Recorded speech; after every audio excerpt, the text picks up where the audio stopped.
এইমাত্র গুইসাপ মানে গুইসাপের মাংসটা কোথা আসছে আর কি। হ্যাঁ, এই যে দেখেন এখানে হচ্ছে মাংস, এই যে দেখেন 2 কেজি, দুই মানে সব কিছু বাদ দিয়ে হচ্ছে 2 কেজির মতো।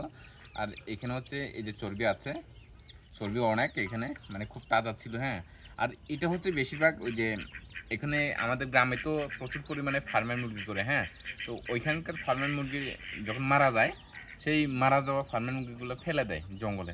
তো ওগুলো খেয়ে খেয়ে হচ্ছে এই যে এই গুইসাপটা মানে অনেক টাটকা হয়ে আছে আর কি। হ্যাঁ, এই যে দেখেন প্রচুর চর্বি, প্রচুর। এখান থেকে তেল নেওয়া যায়। হ্যাঁ, এখান থেকেও তেল নেওয়া যায়। আর এটা মানে মাংসের সাথে রান্না করে খাওয়া যায়। এই কলিজাটা আমি ফেলে দিছি যেহেতু আমার ফেভারিট না জঙ্গলের জিনিস।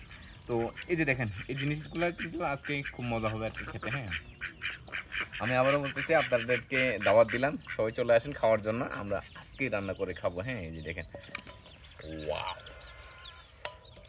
আর এটা আমার খুবই ফেভারিট আর কি। হ্যাঁ, আপনাদের কার কার ফেভারিট অবশ্যই কমেন্ট করে জানাবেন। হয়তো অনেকের লালা পড়তেছে এটা দেখে। হ্যাঁ, তো গাইস সবাই চলে আসবেন খাওয়ার জন্য, দাওয়াত দিলাম। আর যদি বাড়ির ঠিকানা না জানেন তাহলে অবশ্যই কমেন্ট করবেন, মেসেজ করবেন।